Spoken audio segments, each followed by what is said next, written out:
সাধারণ সাহাবী নয়, যিনি পয়গম্বরের খাদেম ছিলেন।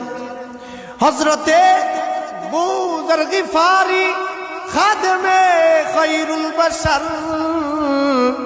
खिदमतू में जिंदगी भर ना बनाया अपना घर।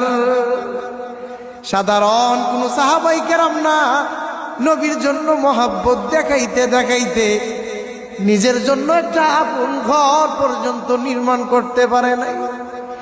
কেমন মহব্বত নবীর জন্য তারা দেখাইছে। এরে আখিরি জামানার উম্মত, আজকে নবীর জন্য আমাদের কোনো মহব্বত নাই।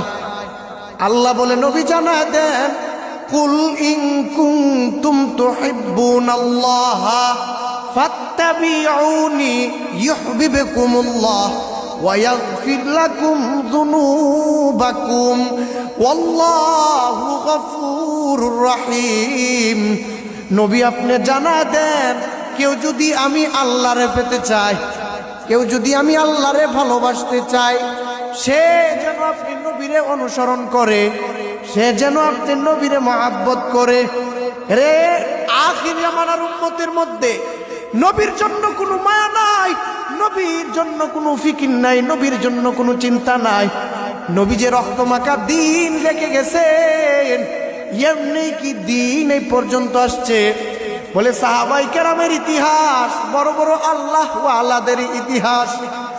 সিলেটের জমিনে 360 আউলিয়ার কাফেলা নিয়ে আসলেন শাহজালাল। গৌর গোবিন্দ কইরে শাহজালাল টুপিওয়ালা পাগড়িওয়ালা বেগে যাও।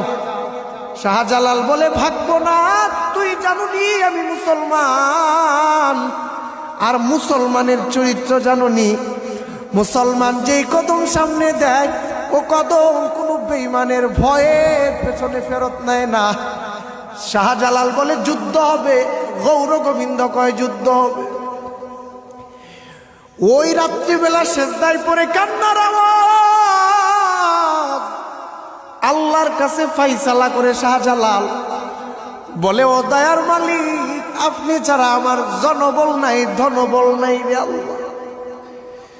আসমান থেকে আপনি কুদরতি ভাবে ফয়সালা করিয়া নেন ও দয়ার মালিক। ফজরের আজান হবে, শাহজালাল কাফেলার মধ্যে ইয়ালান দিয়া দিলেন। বলে এই মজলিসের মধ্যে এমন একজন ব্যক্তি আসনি যার জীবনে এক ওয়াক্ত নামাজ কাজা হয় নাই, ফজরের জামাতও ছুটে নাই। এক ওলিয়ে কাম